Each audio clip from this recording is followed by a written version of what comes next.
Halo teman-teman, kembali dengan saya Alvin Lim di channel Quotient TV. Hari ini saya masih ada di Cina ya teman-teman ya, ada di China. Tapi saya terus memantau berita-berita yang ada di Indonesia, teman-teman. Saya masih menjalani perawatan di rumah sakit. Ini seperti dilihat masih diberikan antibiotik ya teman-teman. Ternyata saya ada infeksi radang paru-paru juga yang harus diobati sebelum bisa melakukan penyembuhan dalam ginjal ya, pengobatan dalam ginjalnya teman-teman. Anyway teman-teman, saya sudah lama sebenarnya tidak mau banyak bersuara atau memberikan kritik, tapi saya melihat ya situasi di Indonesia ini makin nggak baik ya teman-teman ya, terutama dalam hal politik teman-teman ya, dan dalam hal hukum. Jadi terlihat beberapa oknum-oknum ya, yang mana saya bisa sebut oknum-oknum tersebut sebagai oknum-oknum pengkhianat bangsa teman-teman. Kenapa pengkhianat bangsa? Ya karena ini mereka adalah orang-orang yang sebelumnya pernah diberikan jabatan oleh Presiden Jokowi. Nah, ketika mereka dicopot dan tidak lagi berkuasa, ya mereka jelek-jelekin di situ teman-teman ya. Itu adalah orang yang mengkhianat, tidak tahu diri kalau menurut saya teman-teman. Siapa lagi kalau bukan Profesor Linglung teman-teman, Profesor Linglung ya. Saya mau beritahukan nih yang ada di media nih, ya. Jadi ini berita pertama, ini media yang tulis bukan saya. Mahfud titik 2, coba kalau Kaisang bukan anak presiden dapat fasilitas jet enggak, dibilang kan. Jadi dibilang di sini putra bungsu Presiden Jokowi, Kaisang Pangarep, mendapatkan sorotan publik lantaran adanya dugaan gratifikasi terkait menerima fasilitas private jet dari seorang pengusaha. Lantas muncul pertanyaan, apakah KPK berwenang melakukan hal tersebut mengingat Kaisang bukan penyelenggara negara? Saat ini Kaisang bukan berstatus penyelenggara negara, ia merupakan ketua umum PSI. Ayahnya adalah Presiden Jokowi, sedangkan kakaknya adalah Wakil Presiden terpilih Gibran Rakabuming. Sementara merujuk Undang-Undang Tipikor, tindak pidana gratifikasi hanya berlaku kepada penyelenggara negara. Ex-Menko Polhukam Mahfud MD pun menyebut bahwa KPK masih bisa mengklarifikasi Kaisang. Sebab posisi berapa kerabatnya adalah penyelenggara negara, kata dia ya. Jadi Mahfud bilang KPK masih bisa mengklarifikasi sebab posisi beberapa kerabatnya adalah penyelenggara negara. Coba kalau dia bukan anaknya presiden, dapat nggak fasilitas kayak gitu? Ujar Mahfud dalam podcast Terus Terang Mahfud MD di YouTube Mahfud MD. Menurutnya bila memang fasilitas tersebut merupakan pemberian, tak mungkin bakal didapat oleh anak yang berasal dari kalangan orang biasa. Misalnya anak saya, misalnya nggak bakal dapat private jet sampai ke Amerika sekian hari lalu dengan sekian penumpang, hotelnya juga bisa aja ditanggung gitu kan. Itu kalau anaknya orang biasa kan nggak bisa, itu karena anak presiden. Lebih lanjut, Mahfud menduga ada motif balas jasa yang dilakukan seorang yang diduga pengusaha itu dengan memberikan fasilitas private jet kepada Kaisang. Nah, di situ sebenarnya jiwa larangan gratifikasi. Pemberian-pemberian yang tidak resmi melanggar hukum, nggak resmi menyuap, nggak resmi mengambil negara, tapi dia pemberian yang diduga punya motif balas jasa. Ya, jadi dibilang di sini Mahfud mempertanyakan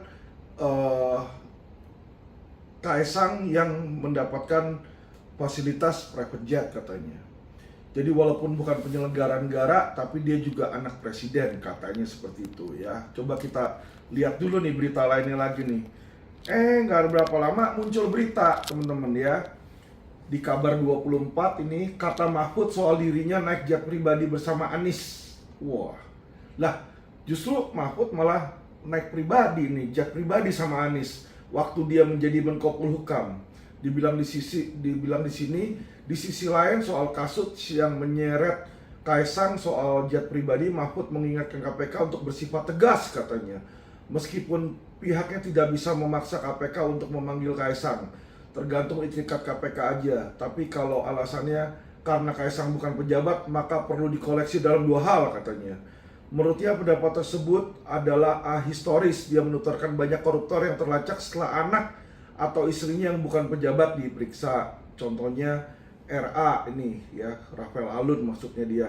Kedua, lanjut Mahfud, kalau alasannya hanya karena bukan pejabat lalu dianggap gak bisa diproses, maka nantinya bisa setiap pejabat meminta pemberian gratifikasi untuk menyerahkan ke anak atau keluarganya. Ini sudah dinyatakan oleh pimpinan KPK via Alex Marwata dan pimpinan Pukat. Sebelumnya Wakil Ketua KPK Alexander Marwata menyatakan bahwa lembaganya berwenang menangani laporan dan menetapkan kasus gratifikasi. Dibilang, ya, jadi dibilang di sini mereka mau tahu itu gratifikasi atau bukan. KPK melakukan penjelasan. Oke teman-teman, dan yang terakhir di sini ya, berita terakhir adalah kata-kata analis nih tentang penggunaan jet pribadi Mahfud MD dan Kaisang. Siapa yang gratifikasi? Jadi dua-duanya ini ketahuan pakai jet pribadi di situ ya.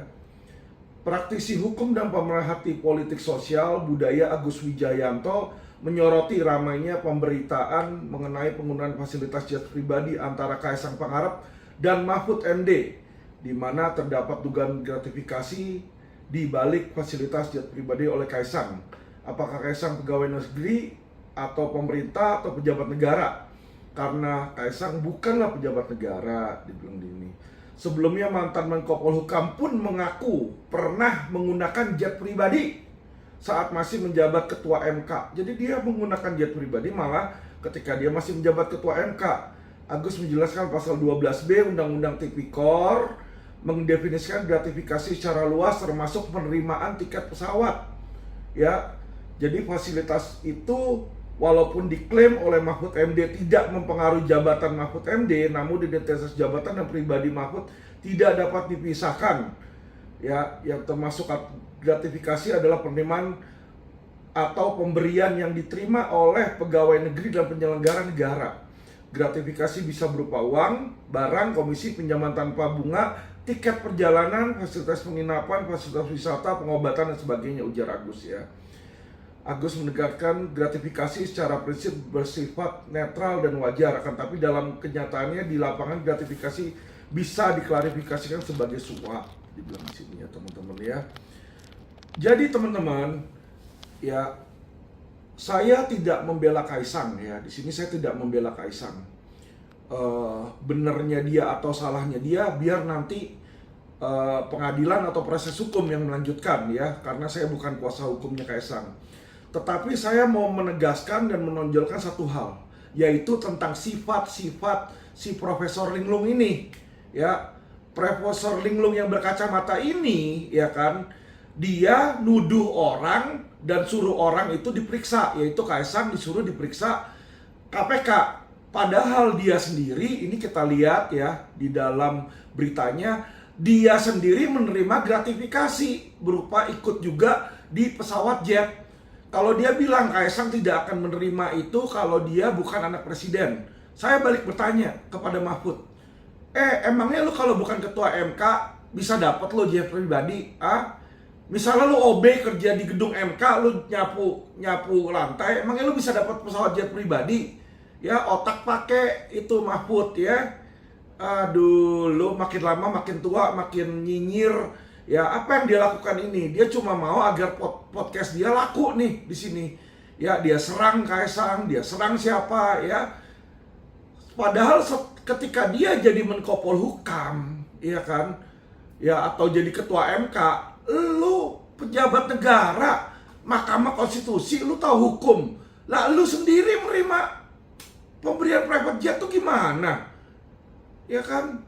Saya melihat di sini teman-teman ya, makanya kenapa Indonesia itu di zaman Jokowi penegakan hukumnya itu berantakan. Ya kan karena Menko Polhukamnya ini yang brengsek. Ya kan, kita bisa lihat ya, orang yang selalu berteriak-teriak dirinya bersih, ya kan, dirinya benar, dia selalu menyalahkan orang lain, ya kan. Kayak kasus saya aja dia nggak tahu, dia main asal ngomong, dia main asal asbun. Tentang Indosuria juga dia kagak tahu, dia main asal ngomong di situ teman-teman ya. Malah dia klaim kredit di kasus Indosuria. Padahal apa? Kompetensi dia apa yang dilakukan? Gak ada. LP yang dia jalankan, yang kedua tentang LP pemalsuan teman-teman, itu atas perintah si Mahfud, LP pemalsuan Indosuria, sampai detik ini sudah P21 tapi tidak pernah disidangkan. Nah ini aneh, ya kan, ini adalah LP laporan polisi pesanan si Mahfud teman-teman ya. Saya lihat Indonesia ini di zaman Jokowi ini, ya kan, kenapa hukum berantakan? Ya Menko Polhukamnya juga brengsek. Itu kalau saya lihat berantakan ya. Apalagi hal-hal lain yang kita mungkin nggak tahuin. Ini yang kita ketahuin, dia menerima gratifikasi berupa pemberian naik private jet nih si Mahfud ini teman-teman ya. Ini kita bisa lihat, saya bukan memfitnah teman-teman ya. Saya bukan memfitnah, ini ada fotonya di mana dia bersama dengan Anies. Bersama dengan Anies dia naik fasilitas jet teman-teman di sini ya. Jadi disinilah kita melihat bagaimana brengseknya seseorang. Nih ya teman-teman, ini ada fotonya. Ini Mahfud di sini ya, ini Anies di sini teman-teman ya. Ini private jet di belakangnya. Ya, dan dia mengakui dia naik private jet ini. Ya, tapi dia bilang bukanlah dalam batasan bla bla bla bla alasan. Tetek bengek di situ, teman-teman ya. Balik lagi, ini private jet kalau bukan dia itu Menko Polhukam atau jabatannya dia bukan ketua MK saat itu, mana ada yang mau ngasih dia ini private jet. Terus seharusnya dia sebagai ketua MK, apakah nggak tahu bahwa itu adalah gratifikasi? Ya, harusnya dia tahu, teman-teman ya. Jadi maksud saya adalah sebelum Anda menuding orang, ya kan, periksa dulu diri sendiri, ya. Mahfud Anda tuh jangan munafik. Dia ini sekarang di PDIP berusaha jelek-jelekin Jokowi karena Jokowi itu tidak lagi dekat dengan PDIP, teman-teman ya. Jadi kita bisa melihat bagaimana seseorang yang hatinya busuk, itu mulutnya juga isinya busuk semua. Ya itu yang nggak boleh kita percaya teman-teman ya. Saya cuma mau teman-teman cerdas. Saya sekali lagi tidak membela Kaisang. Saya tidak tahu Jokowi itu korupsi atau tidak. Saya tidak tahu karena saya nggak punya bukti, ya kan. Tapi di sini dengan di berita ini sudah ada bukti bahwa Mahfud MD itu menerima gratifikasi saat dia masih menjadi penyelenggara negara. Kalau orang bukan penyelenggara negara dia dapat, nggak bisa dong ujuk-ujuk lu bilang, oh itu karena anaknya presiden, ya kan? Sekarang kalau gue punya anak siket, anak gue siket misalnya dikasih makan gratis sama orang di situ ya. Tapi orang itu kasih makan gratis bisa aja karena dia misalnya ada keperluan sama saya, tapi bisa aja karena dia juga berteman sama siket. Ya itu yang harus dilihat dulu. Kenapa? Kalau dia nggak punya bukti, ya dia nggak bisa menuduh orang sembarangan. Karena ingat teman-teman ya, asas hukum. Mereka yang mendalilkan harus mereka yang memberikan bukti. Ya, jadi kalau Jokowi, si Mahfud mau menuduh Kaisang, Mahfud itu harus memberikan bukti. Siapa yang memberikan dan mengapa dia memberikan. Ya, nggak bisa asumsi teman-teman ya. Jadi ini saya lihat bagaimana sikap dan sifat dari Profesor Linglung ini teman-teman ya, yang hatinya menurut saya busuk ya. Ini opini saya, opini hukum saya, karena apa, sebagai warga negara saya juga berhak mengkritik seseorang yang mengkritik pejabat ya. Saya juga berhak mengkritik orang yang mengkritik pejabat. Karena kenapa? Saya melihat orang yang mengkritik ini adalah orang yang justru munafik teman-teman ya. Dia menjelek-jelekan presiden yang terpilih padahal presiden itu belum terbukti bersalah. Ya, kecuali kalau dia bisa membuktikan bahwa Presiden Jokowi ini terlibat atau Presiden Jokowi menerima atau meminta, ya itu baru. Kalau belum ada seperti ini bisa aja Kaisang itu punya bisnis ya kan, dan teman bisnisnya ngasih. Kita nggak tahu ya. Jadi nggak bisa semena-mena orang yang bukan pejabat negara tuh suruh periksa. Ya kayak contoh misalnya saya dikasih naik mobil dinas, ya kan? Terus tiba-tiba ujuk-ujuk saya dibilang menerima gratifikasi, ya karena menerima jemputan mobil dinas tersebut. Ya nggak bisa seperti itu. Kenapa saya bilang? Bisa aja saya diundang dalam kapasitas undangan resmi oleh si pejabat negara. Ya otomatis normal kalau saya diundang, saya datang dari luar kota karena saya nggak tahu kota itu bagaimana, ya. Jadi hal-hal seperti ini teman-teman ya, saya melihat bagaimana mulut busuk seseorang ini baru kelihatan ya, otaknya ngakunya pintar. Si Mahfud ini selalu ngaku pintar, tapi kalau saya lihat dia goblok. Kenapa saya bilang dia goblok? Ya lu ngapain ngata-ngatain orang terima private jet kalau lu sendiri juga terima? Bahkan dia nerima ketika dia masih menjadi pejabat loh. Itu yang paling parah. Ya. Dan kedua yang saya sesali adalah ini orang yang dipercaya Jokowi loh. Jadi Menko Polhukam. Menko Polhukam tuh orang ketiga loh, ya. Di dalam kementerian itu berkuasa loh dia loh. Ya. Diberikan oleh Presiden Jokowi kekuasaan, tapi ternyata inilah orang yang bisa nusuk orang dari belakang. Makanya kenapa penegakan hukum itu selalu nggak jalan. Ya karena berkali-kali kami ini lawyer dan klien-klien saya yang terkena investasi bodong minta untuk bertemu sama Mahfud. Nggak pernah sekalipun surat kami dibalas dan kami dibantu. Tidak pernah. Mahfud tidak pernah membantu masyarakat. Saya kasih tahu aja. Ya nggak pernah dia bantu masyarakat. Yang bantu itu setelah saya teriak-teriak di situ, baru Presiden Jokowi dia ngomong, ya kan investasi bodong harus dibasmi. Baru Mahfud itu ya kan cari muka berusaha nyelesain. Ya jadi teman-teman, ini orang yang seperti ini teman-teman adalah orang yang munafik dan orang yang cuma cari pansos. Kenapa dia seperti ini? Dia tahu Jokowi ini sudah mau lengser. Ya, dia tahu Jokowi sudah mau lengser. Makanya dia serang karena dia tahu Jokowi nggak bakal bisa balas dan nggak bisa melakukan apa-apa terhadap dia ya. Tapi bukan berarti saya membantu Jokowi atau membantu Kaisang, tidak. Ya, tapi saya melihat bagaimana busuknya orang ini. Jangan kita percaya ngomongannya dan kita jadi terhasut dengan ngomongannya karena dia cuma mau kita ini membelot dan mendukung PDIP ya, yang tidak akan pernah saya dukung itu. Karena isinya orang-orang munafik teman-teman ya, banyak oknum-oknum munafik di PDIP teman-teman. Bukan hanya dia, tapi juga Hasto. Hasto pun ngomong yang sama, nyerang-nyerang Kaisang apa semua segala macam. Saya nggak pernah ngelihat Hasto itu nyerang Jokowi ketika Megawati sama Jokowi masih baikan.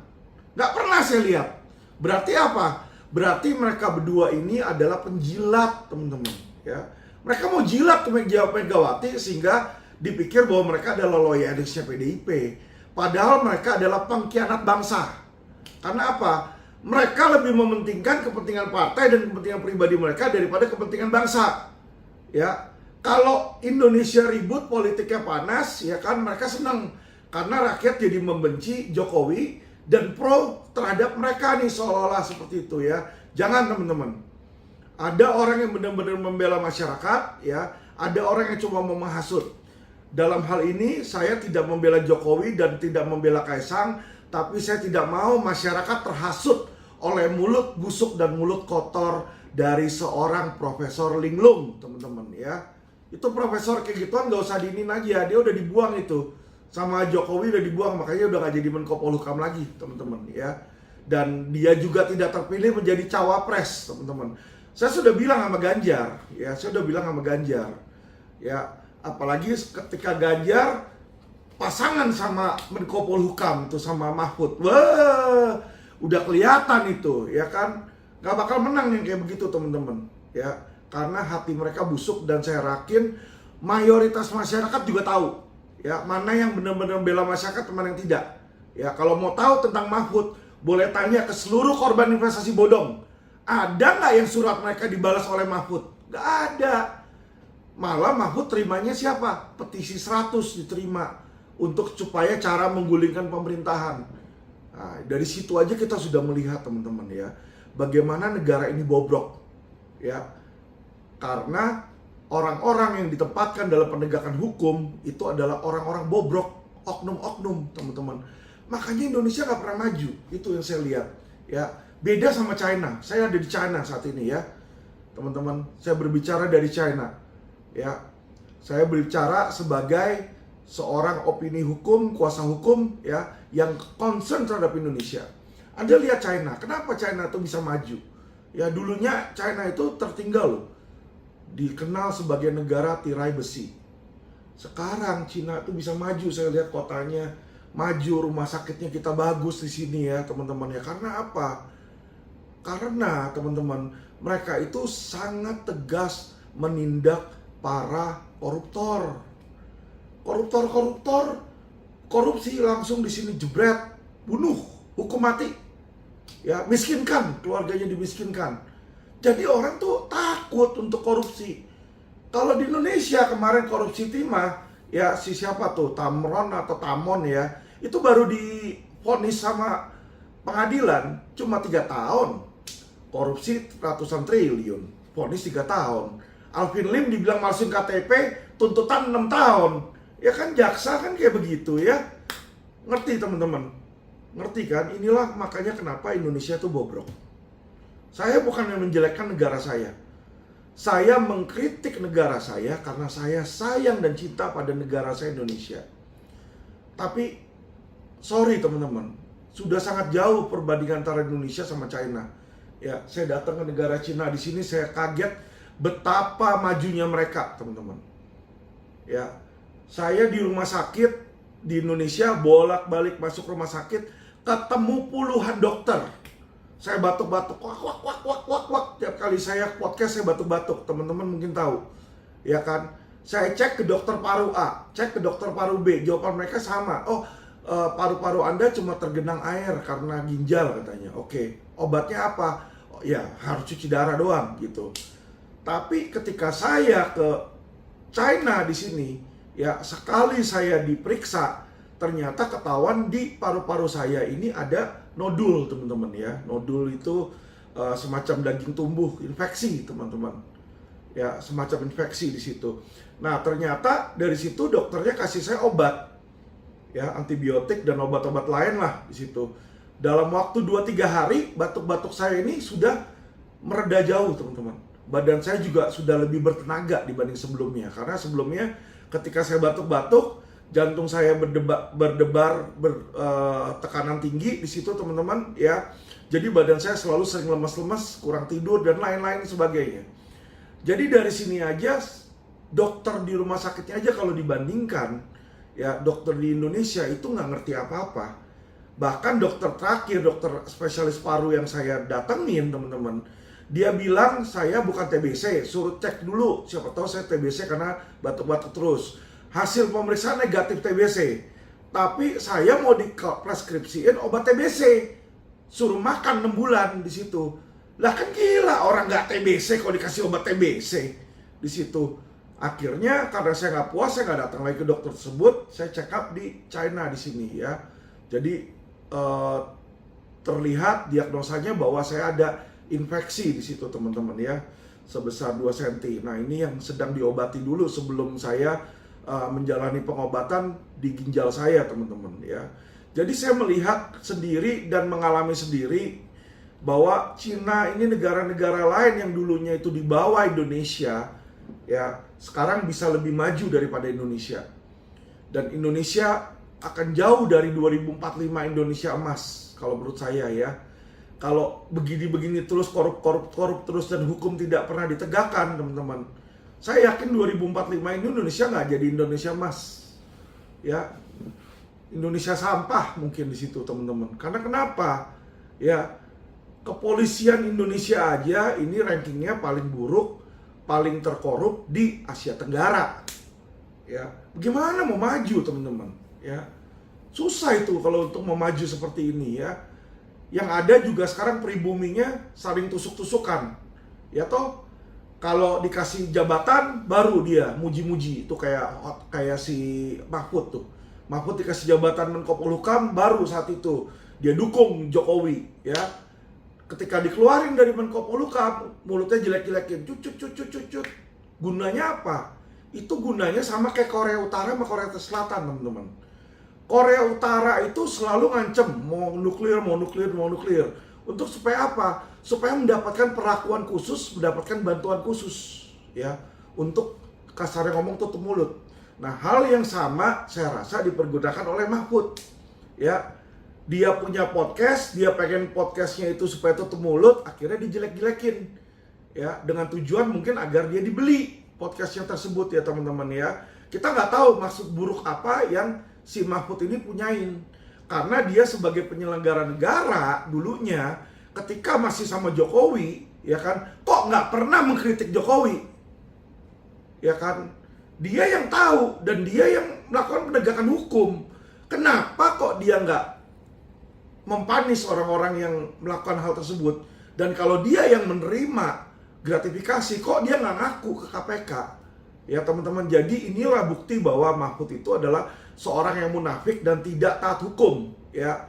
Dan saya keberatan kalau dia itu mau mencoba merusak negara ini dengan podcast-podcast dia yang menghina presiden dan berusaha merusak persatuan bangsa, teman-teman, ya. Karena sampai bulan Oktober tahun ini Jokowi masih sebagai presiden. Ya kan, kalau nanti memang dia ada buktinya melakukan korupsi, segera seret. Saya setuju di situ. Ya, tapi kalau tidak ada, nggak usah gembar-gembor bikin gaduh negara ini.